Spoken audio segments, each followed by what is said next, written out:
জনাবে মুহাম্মদ রাসূলুল্লাহ সাল্লাল্লাহু আলাইহি ওয়াসাল্লাম যেরকম ফতে মক্কার দিন ঘোষণা দিয়েছিলেন, আজকে কে আমির, কে মামুর, কে সাদা, কে কালো, কে কুরাইশ, কে নন কুরাইশ, কে গোলাম, কে মালিক, এর কোনো ভেদাভেদ থাকবে না। সবাই আশরাফুল মাখলুকাত মানুষ, সবার অধিকার সমান থাকবে।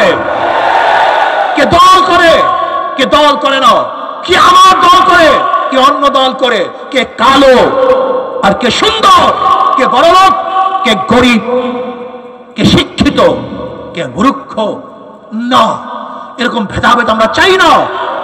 কে মুসলমান, কে হিন্দু, কে খ্রিস্টান, এই ধর্মীয় বৈষম্যতা আমরা চাই না।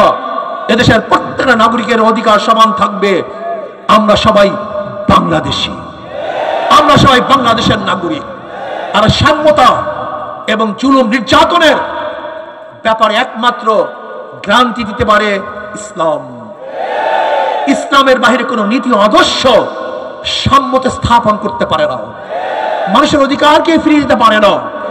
কাজে আসুন, আমাদের কর্ম শেষ নয়, আমাদের কর্ম এখনো অনেক বাকি আছে। সমস্ত মানুষের দ্বারে দ্বারে যেতে হবে, মানুষের সেবায় আমাদের আত্মাকে উৎসর্গ করতে হবে। ইসলামী আন্দোলন বাংলাদেশের প্রত্যেকটা মানুষের নিয়ত থাকতে হবে, আমরা একজন সেবক, আমরা জালেম নই।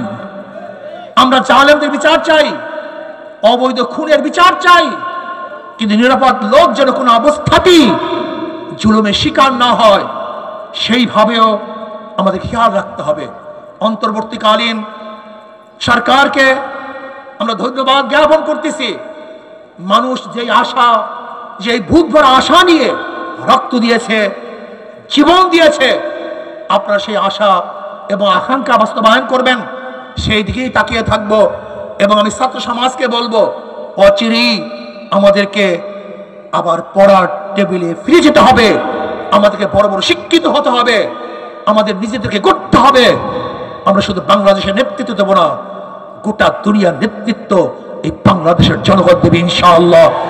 আল্লাহ আমাকে এবং আমাদের সবাইকে সেই যোগ্যতা সম্পন্ন নেতৃত্ব তৈরি করার, নেতৃত্ব অর্জন করার তৌফিক দান করেন।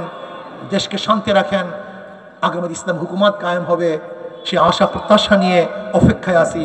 আল্লাহ পাক যেন সেটা দেখার তৌফিক দান। যেরকম একবার বলেছিলাম, আল্লাহ যেন শেখ হাসিনার পতনের সেই অবস্থা আমার চোখে দেখার তৌফিক দান করেন। আজকে আমরা বলেছি, আল্লাহ যেন আমাদেরকেও সেই ইসলাম হুকুমত চোখে দেখার তৌফিক দান করেন। আসসালামু আলাইকুম। কোন জনগণ যদি ঢুকে, মনে হয় যেন মানুষ আসে নাই, জানোয়ার এসছে। ওরা জানোয়ারকে যেইভাবে স্নেহ করে, একটা কুকুরকে ওদের বিছানায় উঠায়, একটা কুকুরকে আদর করে, একটা কুকুর করে নিজের হাতে খাওয়িয়ে দেয়। আর মানুষ রূপে আশরাফুল মাখলুকাতের প্রতি ওদের কোনো শ্রদ্ধা নাই, সম্মান নাই, স্নেহ নাই, মমতা নাই, ভালোবাসা নাই। এর কারণে এদের স্বাধীন হয় নাই।